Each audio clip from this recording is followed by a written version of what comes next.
lining. We got the Alamo paint and decorating. This one's just down the road from my house. That's it. Oh yeah, that's right. You also have the Alamo.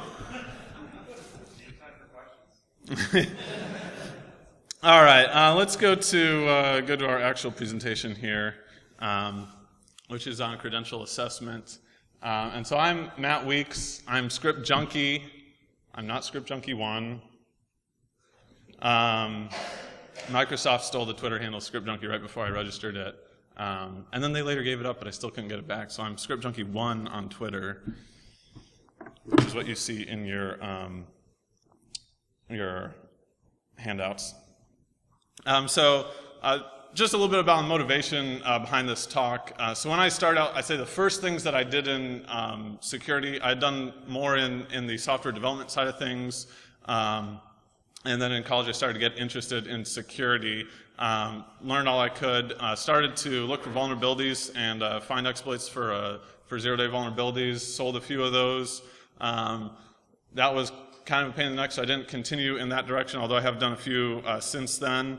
I did in addition to a CS major, I did a math major. I did some cryptanalytic research for my senior project. I broke Chinese code.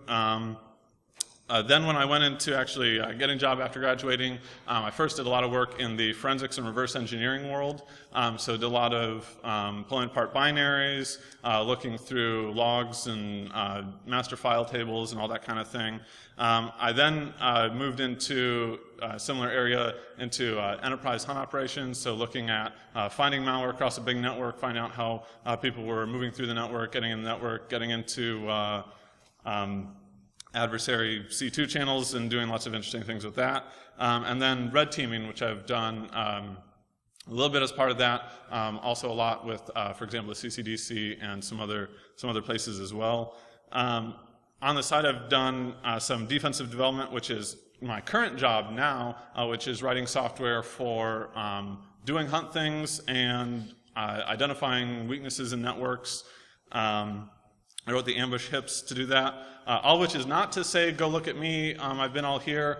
There are certainly people, if you look at things like exploit development, people who have spent a whole lot more time than I have in that world and are better at that than I am. But having a glimpse of a lot of normally very separate fields, you start to see a lot of disconnects in between that. And so I'm going to be talking about one of those here, but a lot of times we see this, and it frequently happens due to kind of a pigeonholed focus in one area or one thing that you see. And so to some extent, you'll hear a lot of red teamers say, you defensive guys don't know anything. You really need to do offensive to see the picture. And to some extent, that's true, but you also need to see the defensive side. Otherwise, you end up with some very not the best suggestions for fixing the problems that you find. And sometimes you find attention on certain things due to financial bias. You just have to look at your typical vendor area and vendor advertisements. Not so much at Derbycon, but a lot of the vendors like to advertise. You just slap this box on your network and it'll fix everything. And obviously they have a financial incentive to do that. Other times you find a lot of attention in the research world and then to some extent conference world on the new and exciting new bright shiny objects versus the old and normal things that you need to do to take care of your network. So let's go on here. So one of the big things which has been attracting a lot of attention recently is some of the major breaches. And so what I'm calling the major breaches are the high impact breaches that result from complete network compromise. So everybody's seen, DDoS attacks or defacements. Those are annoying and matter, but they aren't the big major breaches which are really having a significant economic effect and significant effect on, just on a lot of different people. And so you can look at the effect from just data stolen. And so everybody's heard of the Target breach, the Home Depot breach, which was very similar, stealing credit card data, the JP Morgan Chase breach, which was, again, more financial data. We've also seen recently, certainly more so than in previous years, I'd say in the past about 5 years, we've seen destructive major breaches. And so the Sony breach is probably the most well-known of those, but it's certainly not the only one. The Sands Casino, or actually Las Vegas Sands Entertainment, not just the Sands Casino itself, but the entire business was hit. And that was Saudi Aramco a few years ago. And that was a major oil producer in Saudi Arabia. And so when we look at some of these, you know, Saudi Aramco had 30,000 systems which got wiped, and you know, enormous impact on their systems.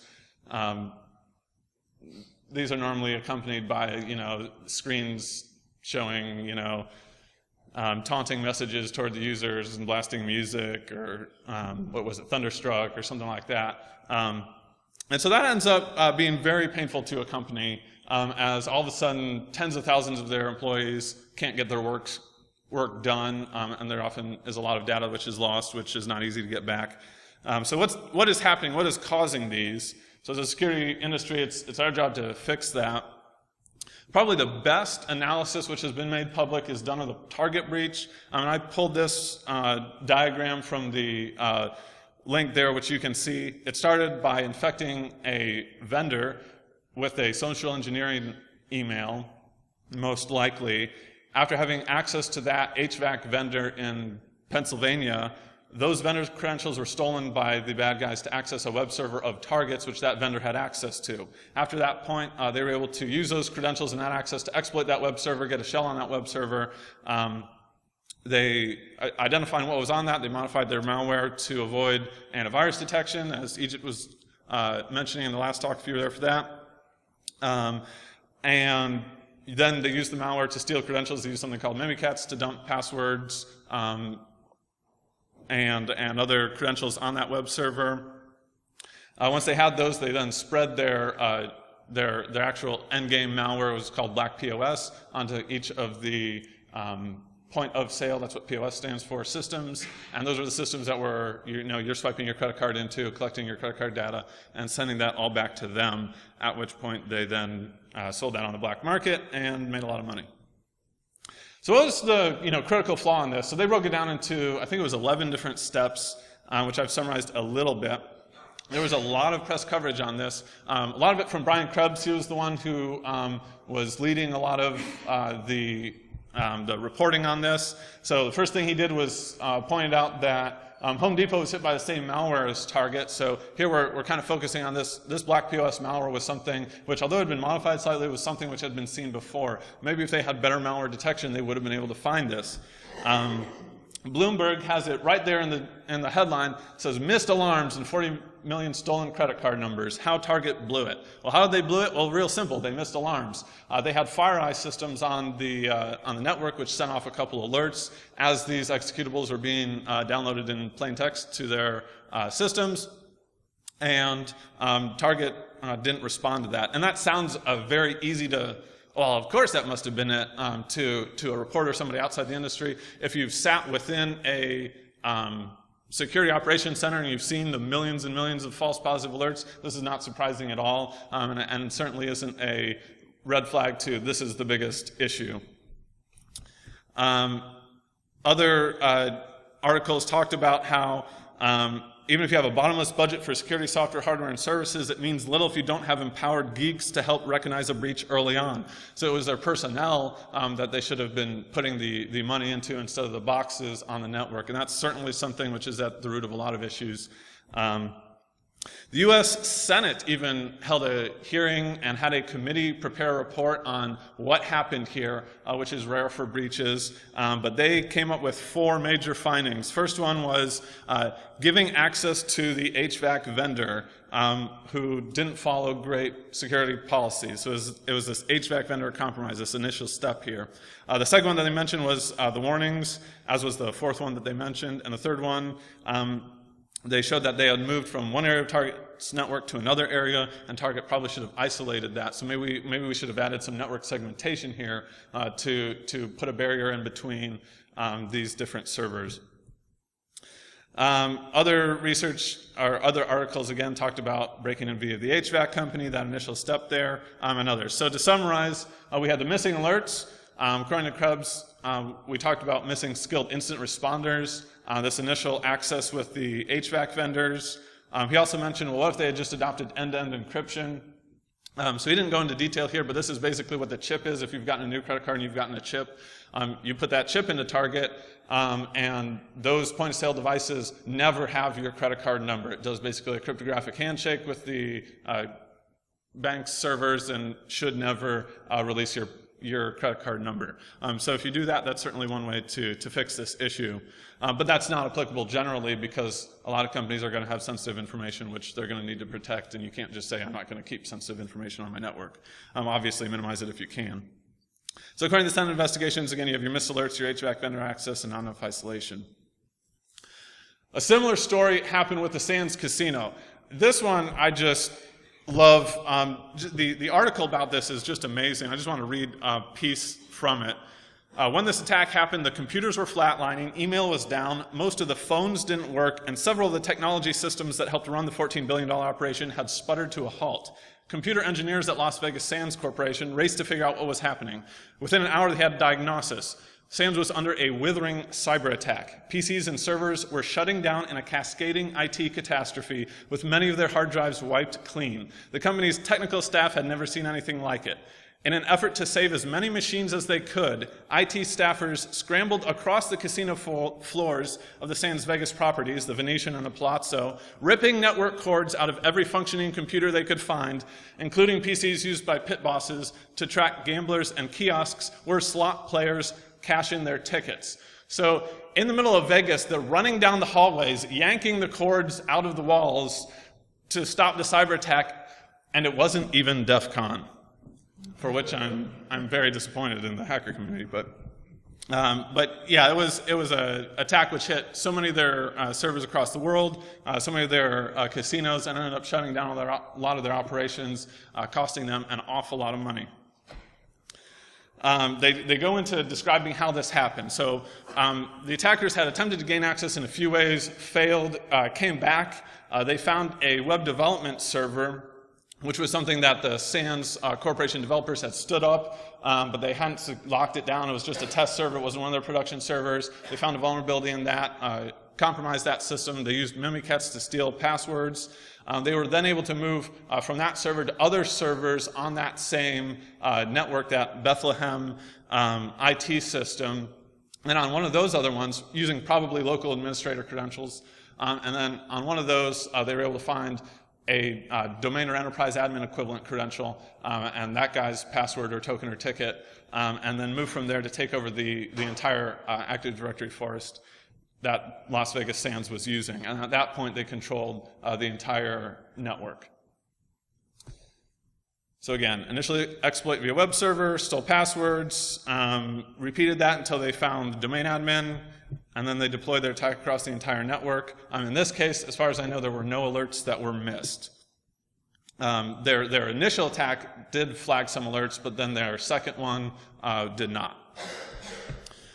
And then we have Sony and Saudi Aramco, which is a very similar story. We don't know all the details for these attacks. However, we do know how that the end malware was spread across their network, and that was again via stolen admin credentials, causing a lot of chaos. So if we diagram one of these breaches, what we have is something that looks like this in every case.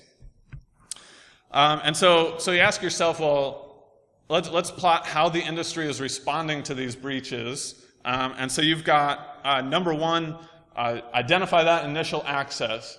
Make it so they can't get into our network at all. So there's a lot of effort here. You have your vulnerability scanners. You have various pen tests often focus on this. You have various types of firewalls, web app firewalls, and I would say possibly most of the computer security industry is meant at trying to stop that first box or two from being compromised. And then you have an enormous effort over here on the right side of the graph to go after that malware. And so things like identifying that black POS malware, whether that's antivirus signatures or threat intelligence, which is just a fancy name for antivirus signatures you have to pay for normally. It can include other things like IP addresses and techniques as well, but a lot of emphasis on how are they doing that malware, how are they doing these techniques. And both of these are really critical parts of your information security program, but if you notice, something kind of happened in the middle there, and it seems to be pretty important. So what happened right over here? What happened here was the bad guys were able to steal a domain administrator token because those credentials were left on a web server.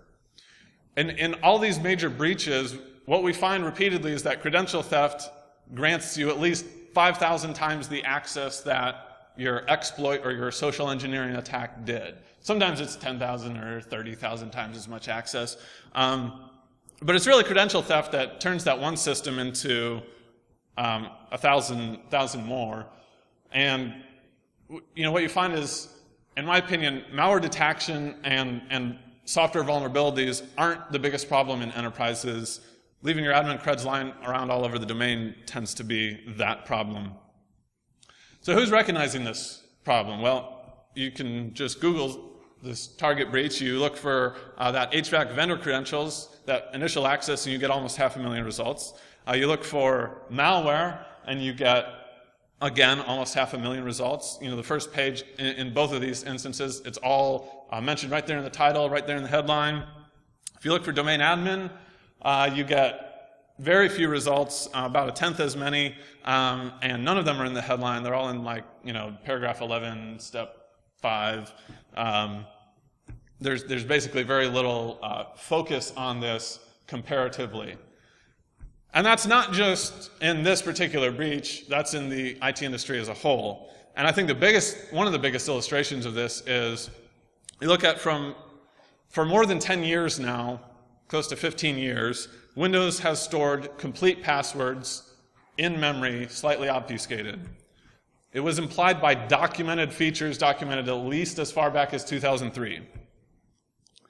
As far as I can tell, and I've asked a lot of people, this was not exploited offensively, certainly not publicly, until early 2012, over 10 years later, when Benjamin Delpy, who's not a dedicated security researcher, was making a hobby project called MiniCATs, which he was using to learn to program C and learn about Windows authentication.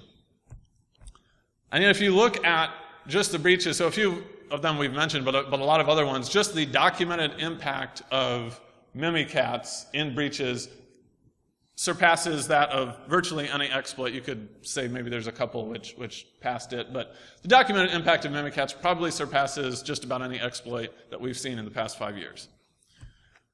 So again, credential attacks tend to lead in real-world impact, but they still receive very little research attention compared to vulnerabilities. So why is that? And I don't have a great answer for that. I think there's kind of an attitude of, first of all, few visible alternatives, and I would say boring alternatives.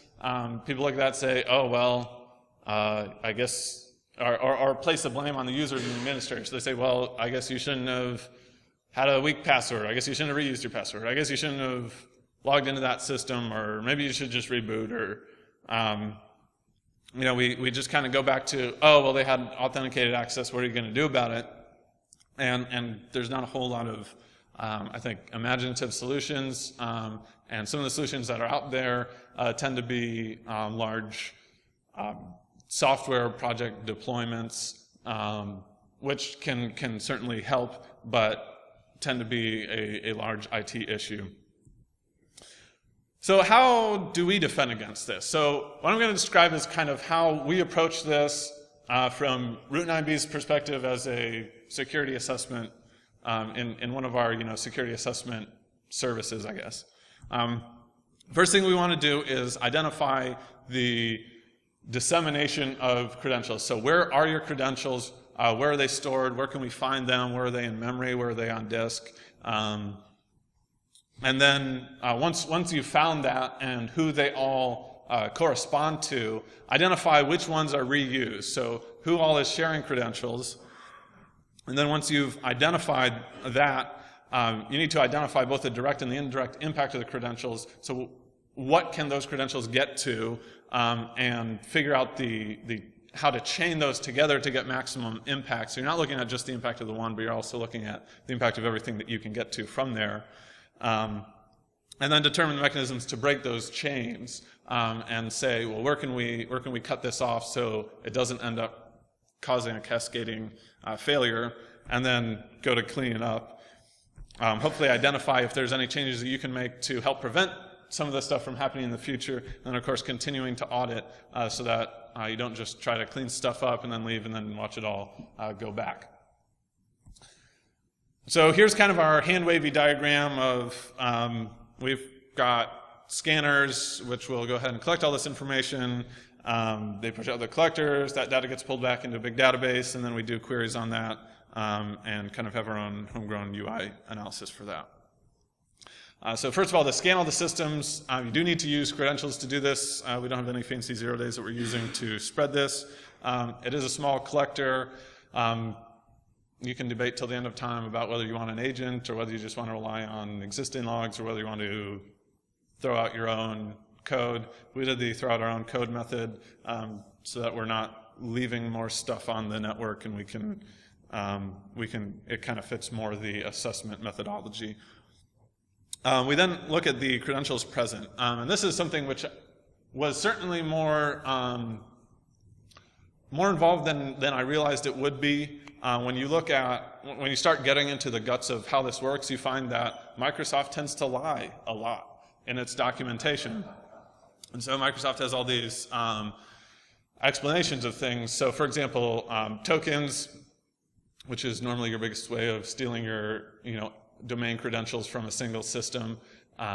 They come in 2 flavors if you read the Microsoft documentation. There are impersonation tokens and there are delegation tokens.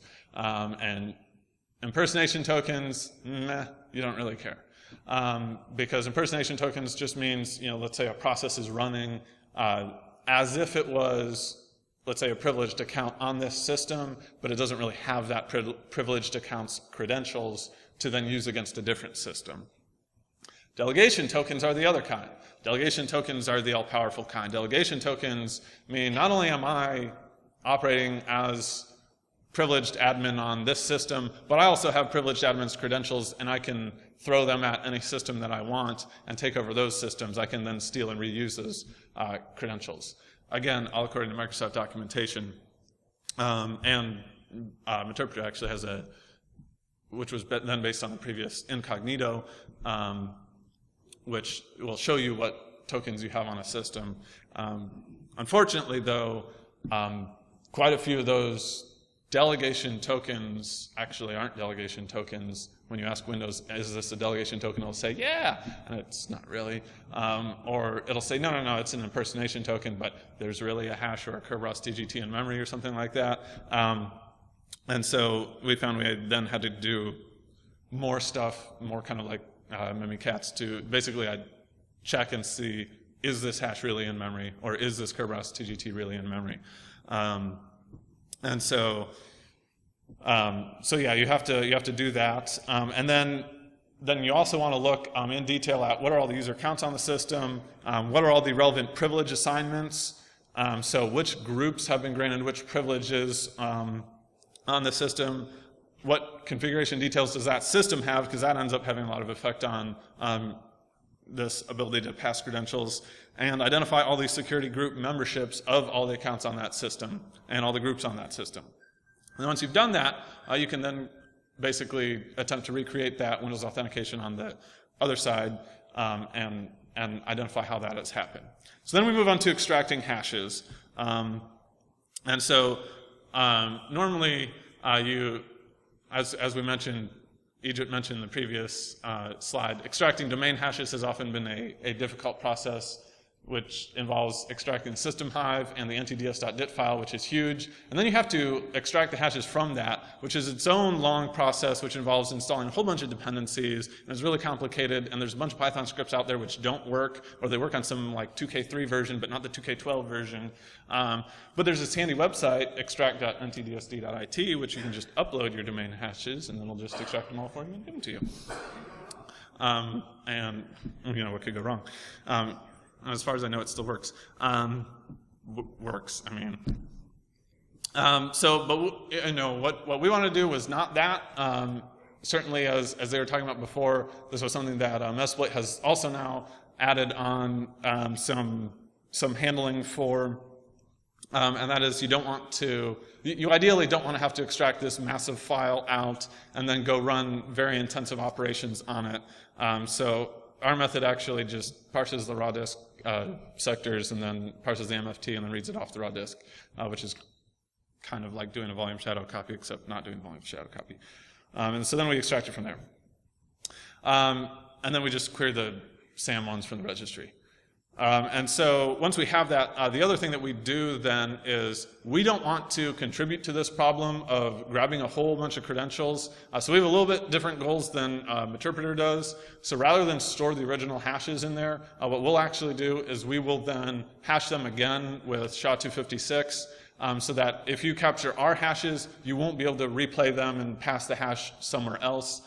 You'd have to crack them. So we use double hashes, which still allows us to check for reused hashes because the second hash will still be the same if somebody's reused their password, but reduces the danger of grabbing a whole bunch of credentials yourself. All right, so let's say we've done this on a couple of systems. We've got Workstation Alice, we've got Workstation Bob. They both have a guest account with a blank password. That's not going to be useful for anything. Alice has Alice's account. It's got one hash. Bob has Bob's account. It's got a different hash. No problem there. Except, oh wait, they've both got a local administrator account, and it's got the same hash. And so at this point, you might be thinking, uh-oh, somebody could compromise one of these workstations, pass that hash over to the other one. So in reality, again, there would be, just imagine like a funny Facebook video if the Derbycon network was working, but it wasn't. And that fails. So you might ask yourself, well, okay, well, why did this fail? You know, administrators in the administrators group. Most of the time, this one actually does succeed, but it might fail.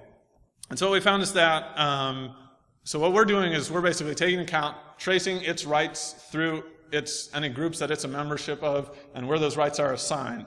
And so you can see the local administrators group has been granted, well, it's not in the screen, but the local administrator group by default is granted SE network logon right, and a bunch of other rights like SE take ownership right, and others which equate to admin control.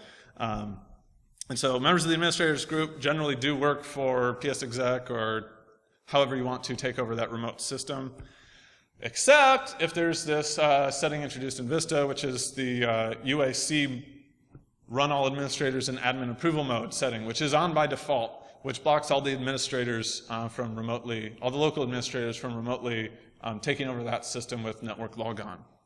Except if it's the -500 local administrator account, which is the built-in administrator account, the one usually named administrator, unless it's French and then it's like administrateur or something like that. But the SID still ends in 500, so we just call it the built-in administrator account. But that will still work, even in Vista and later. Except when it doesn't work. And it doesn't work when that setting, UAC setting is, a different setting is set to admin approval mode for the built-in administrator account.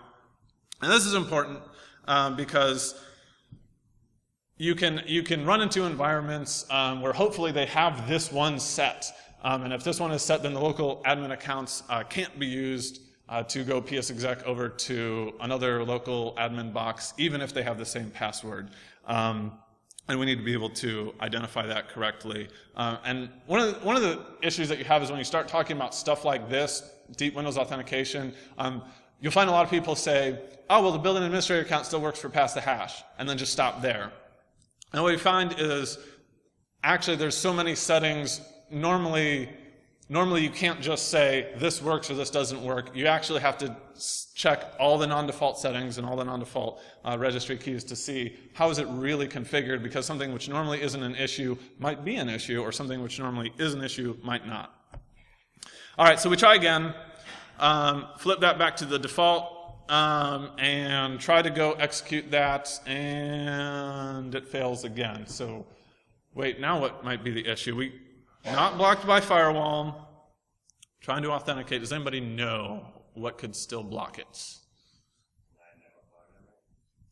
No, network logon rights are still granted, but that is something that could grant it. Well, logon times is something that could be an issue. In this case, what I did was I it was configured to force guest. So force guest is the default on non-domain joined systems. And it corresponds to a setting here which says network sharing access and security model for local accounts, because I can't talk today. And if that's set to guest only, which is the default on like home editions or non-domain joined systems, which corresponds to simple file sharing, then you will be blocked even if you do have an admin account. Even if it is the 500 or UIC is turned off, you will still be blocked from PS execing. And according to Microsoft documentation, force guest prevents local administrators, or how they phrase it is force guest forces all local accounts to authenticate as the guest account when enabled, and it is not enabled by default on domain joined systems. So you know what happens when you turn it on a domain joined system?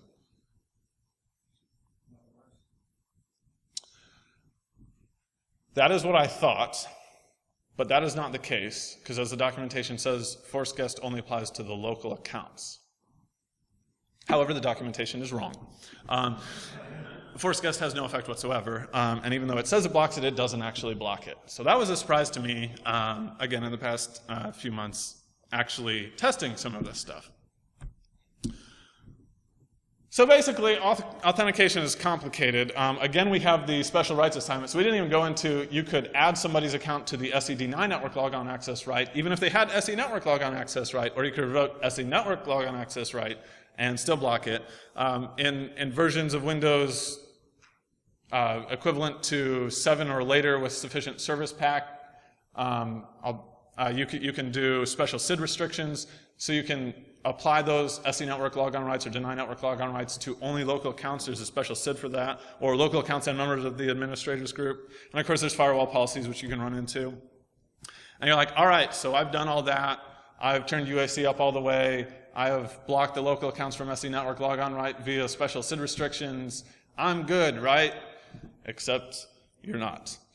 Because all that works for remote service management, like PSExec, and all works for remote file share access, which you can use to achieve code execution via something called the WBEM MOF method.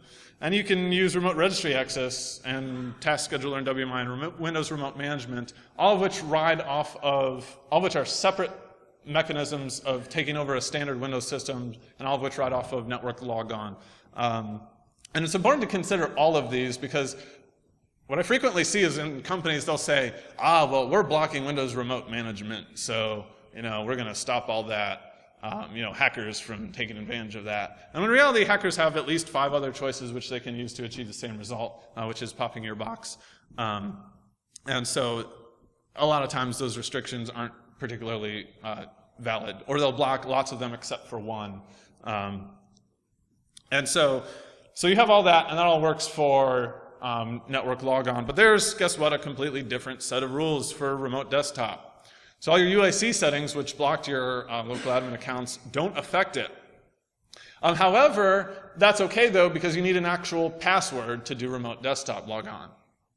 Except you don't need an actual password to do remote desktop logon in Windows 8.1 and later, because there's this great security feature called restricted admin mode remote desktop. And restricted admin mode is great because basically you can pass the hash to remote desktop without knowing what the password is, and still get remote desktop. Once you've done that, your account on that remote side won't have your password in memory like it otherwise would have. So it's a way to help avoid spreading your credentials. If you're doing domain management, you should use restricted admin, because then you don't give your credentials off to that remote system.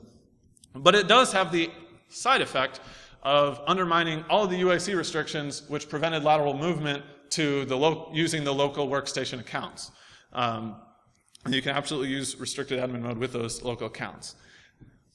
And so, of course, it's got its own set of SE remote interactive logon rights and SE deny remote interactive logon rights to enable or disable that. And so you're like, all right, I have nothing open. I've got a domain box. It's got remote desktop disabled. Yes?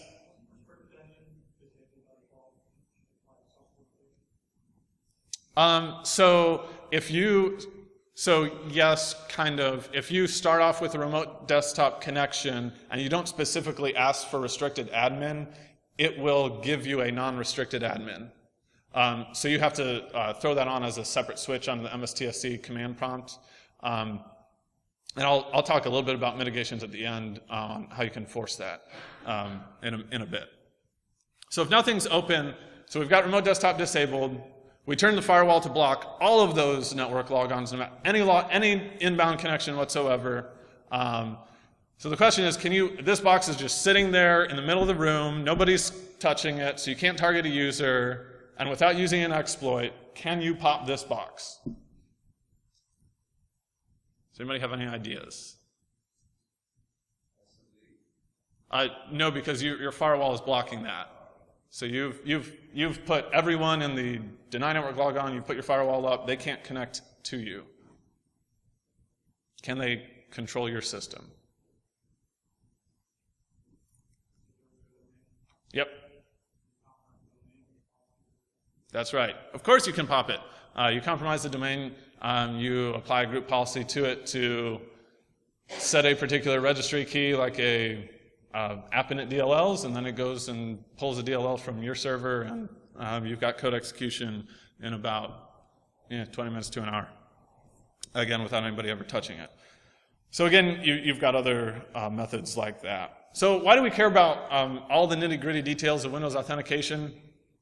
Well, if you continue to show false positives, you get treated like the network intrusion detection systems or like the vulnerability scanners. This is always a pet peeve of mine. You take a vulnerability scan of a PHP installation, for example. They'll say, okay, this is PHP 5.2. Let me look up, oh, you've got 5,000 CVEs on PHP 5.2, and here they all are, and it looks awful. And then if you actually look at what those CVEs are, 99% of them, assuming you haven't done anything weird like run PHP as a CGI or something, if you've just done the default install, 99% of them, actually 100% of them, are irrelevant to you.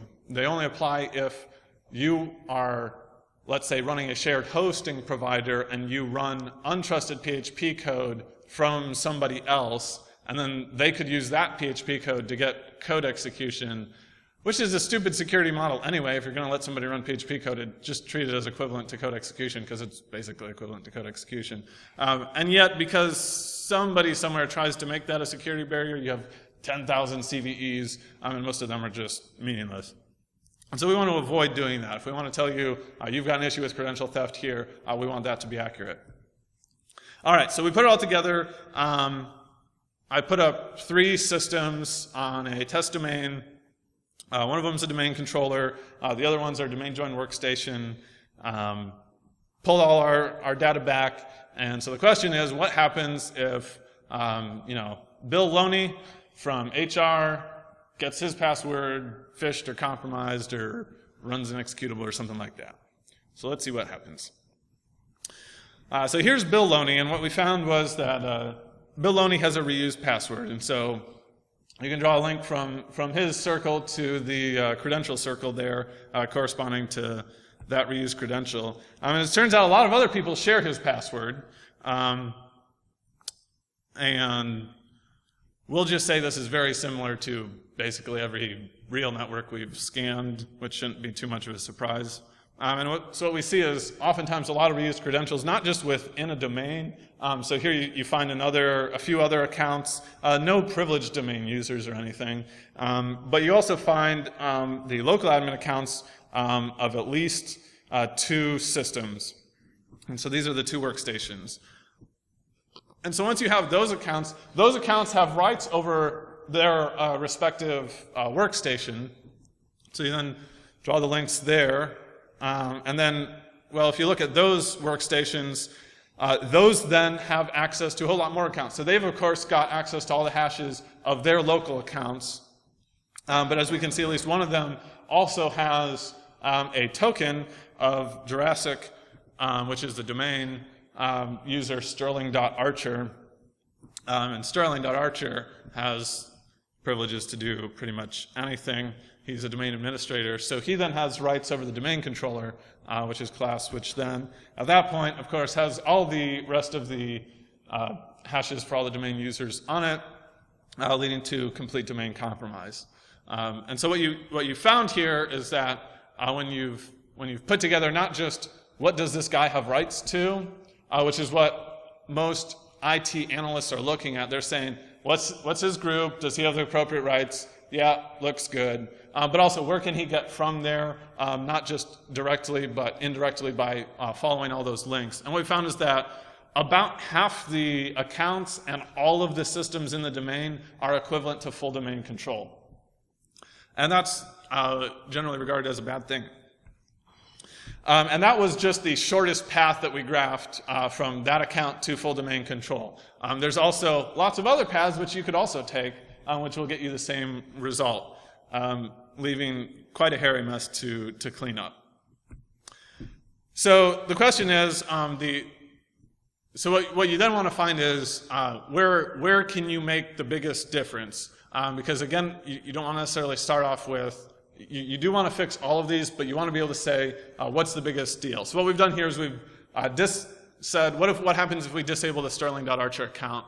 And then, in that case, if this guy, who is our trouble admin, who went and logged into workstations he shouldn't have logged into, if he had not done that, this is what the new graph looks like. And so you have, we'll find it later. So you have right here is your domain controller and your domain admins. These are always going to be your red ones.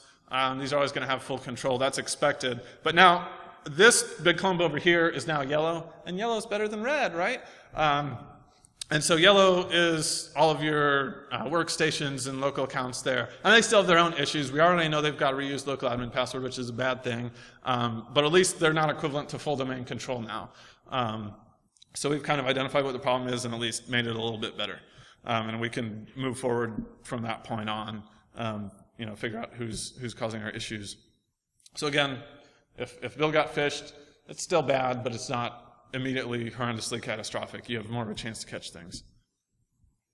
All right, so now that we know kind of what the issue is and kind of how to clean up for it, how do we prevent these types of issues from happening again? And so one of the things that you can do is start applying some of those deny network access logon rights, apply it to all the groups that you can. Certainly all the local groups, they shouldn't be using remote network access. We also want to enforce on your domain users restricted admin if we can do that. So in any instance in which you're doing this, you're probably going to have some system in which they're going to want to double hop from, and you can teach them how to manually do that, or you can add that as an exception. And this is what I really don't like about Windows. There's basically two main modes you can do this. You can do it as default, give your credentials away. That's a bad thing. That's how things are normally done now. Or you can have it as forced, nobody can give their credentials away unless there's a specific exception. I really wish in a future version of Windows, I don't know if there are any Microsoft people here, I really wish they would make it so that you could set a default, don't give your credentials away, but you can add a special flag if you really need to. And then you wouldn't have as much of an admin revolt. But as it is, I definitely recommend this if you can do it. You go into group policy, you flip the switches to disable delegating saved credentials to remote servers, and then a few of the other delegation settings, and you can avoid giving your creds away, and basically remote desktop will by default always happen in restricted admin mode. All right, what else can you do? If somebody does have to go put in their credentials into a box, the best thing you want to do is you want to make sure that those credentials get invalidated as quickly as possible. And so the best way to do that, and it also helps solve like 15 other issues with passwords being stolen and reused, and because let me guarantee you, if you have passwords on your network, you're going to see just as many reused as they do everywhere else, and you're going to see just as many awful passwords as they do everywhere else, and most of them are going to be cracked just like everywhere else. And so I'd recommend using smart cards with an offline CA. That's another thing that we do detect, by the way, is popping. A lot of people do an online CA. So if you were able to compromise one CA, which is maybe a subordinate of an offline root, but it doesn't matter if that CA is in the trusted chain as your NT-auth store on your DCs, then you can issue yourself certificates valid for smart card login, and then use that to gain control of the domain. And so you definitely want to at least highly restrict those. Maybe you can't do a full offline CA, but maybe you can rotate and revoke at a regular schedule the certs that are on the network permanently. There's a question in the back? That's also mitigated if you use an HCM, yes? Oh, I'm sorry, can you say that again? If you're using hardware crypto and So that certainly helps a lot if you use a hardware security module. HSM, so that will prevent you from stealing the actual CA's root or the actual CA's private key, but you can still get control of that CA and issue yourself a cert which is valid for as long as the CA is valid. So, there's still that potential there. Let's see here. I also highly recommend automatically and daily randomizing both your smart card user hashes, and then I would recommend every week randomizing your KRB-TGT hashes. We can have long philosophical discussions on how frequently you should do that. If you do it every week, you have very little chance of, you have no chance of invalidating an existing Kerberos ticket. And if you use the Microsoft script to do so, you've got very, very, very small chance of issuing tickets which are invalidated on certain DCs. But that is the account password which is used for Kerberos authentication. If you steal that hash, then you can forge Kerberos tickets forever until that hash is changed, and it's only changed if you do it. So you need to do that. What else? So authentication policies and silos. So this is something which is really cool, something which has been added to 2012 R2 and later. For any versions of Windows domain prior to 2012 R2, basically you could restrict logon workstations. You could restrict the target logon of a particular account, but you could not restrict the source of that account. Authentication policies and silos can do that for you. They can make it so even if I've stolen your credentials, if I'm not coming from a system which is necessary for me to come from, then I still get denied. And that's a really cool thing that they've added. However, I will warn you that one is complicated to configure. But sometimes what you're going to do is you're going to have someone's going to say, well, the service has to run as admin, and it has to have a password saved, which is a really terrible thing, and it has to have network logon rights. And if that's the case, I would advise finding a different vendor, but sometimes there's those situations in which you've got this terribly insecure thing, and at least for now you can't change that. You can use something like authentication policies and silos to help mitigate that risk, so that doesn't become as much of an issue. What else? Highly recommend blocking NTLM, at least inbound for all Windows domain systems. Makes passing the hash a whole lot harder. You can no longer directly pass the hash. You can still overpass the hash for a Kerberos ticket if password logon is allowed. So again, if you do this and you enforce smart card login, then you've got no saved creds on the network or in memory at any time for that account. So this is really nice. The biggest thing that I've found that this doesn't work on is if you disable NTLM authentication entirely, or you disable it outbound, and then you have like some weird printer or some weird proxy which only works with NTLM, and then those don't work. But you can disable it inbound on your Windows systems, and that's a lot easier. You can add exceptions if you want, and that will prevent a lot of these credential reuse attacks. All right, so that was kind of on our defensive side. Offensively, what can we do with this? And I understand I'm the only thing standing between you and freedom, so I will try to hurry up because I'm always running late already. So offensively, what you want to do is, everybody knows about token hunting, capturing, reusing, dumping hashes. If you map out the network like we do defensively, you can identify a lot of locations to persist which are great hiding places and will have recurring access to those credentials. So that's a really useful way to do this. A lot of times, systems like domain controllers and other servers, they get the tighter, app blocker security policies. They get the tighter inspection, and you can kind of avoid leaving your persistence there. Another thing that we did was, let's say you want to figure out how password reuse happens. One option is to get a username and a hash or a password and try that against everything. This is kind of a bad idea because you quickly lock out accounts. You might blow up a SIEM if they have one of those. So how else do you identify if another account has the same pass or hash word? Same hash or password.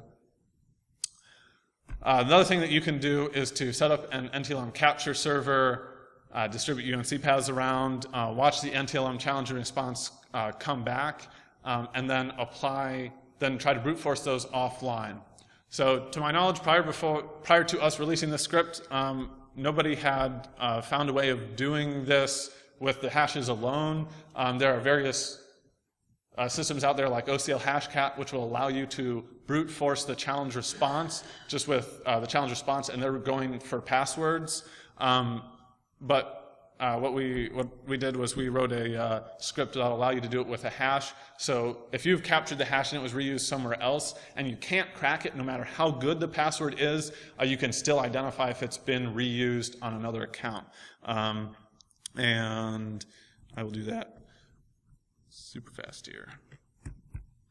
All right, so we have, hello.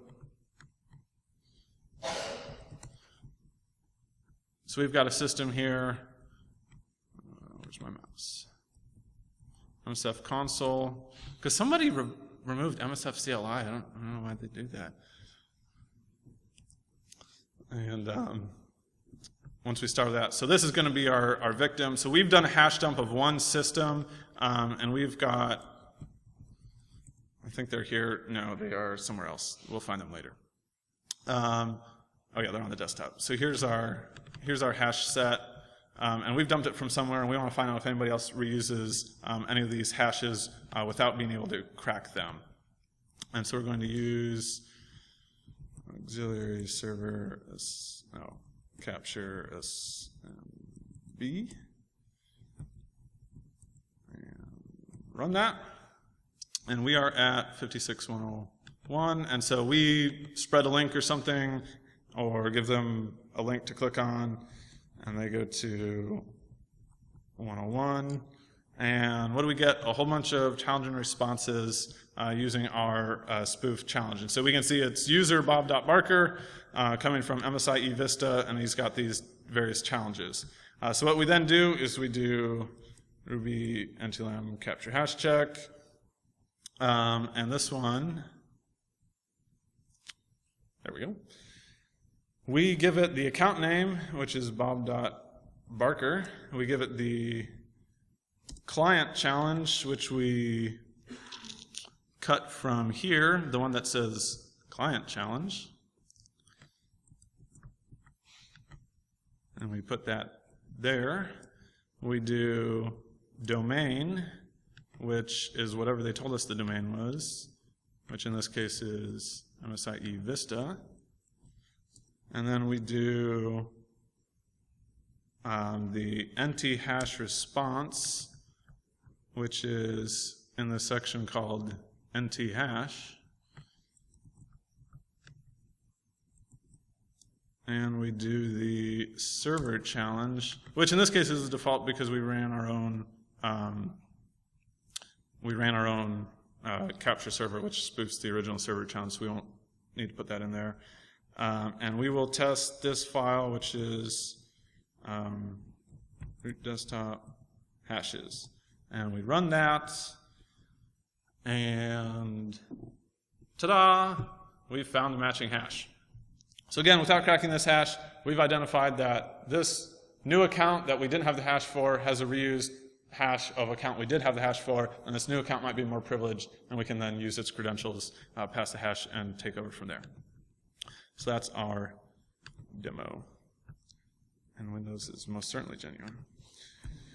All right, and that's in the Route 9 BTech NTLM repository on GitHub if you want that. I think it's actually now in Root 9b. Somebody else had taken the Root 9b repository, which we then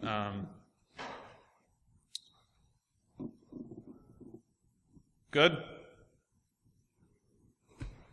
All right, so pay attention to creds, do cred research, check for your creds, check your privilege,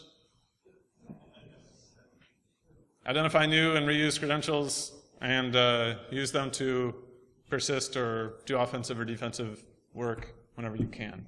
Are there any questions? I don't think I ran too far over. Can you talk any about derived credentials? Sorry, can you say that again? Can you talk any about derived credentials? Derived credentials? Yeah. So like what specifically? There's things like Kerberos tickets, which you get from, you pass your original password or smart card certificate or whatever else, and then you get that Kerberos ticket, and that's good for a certain period of time. And those can be stolen, but aren't necessarily valid for as long as some of the other ones.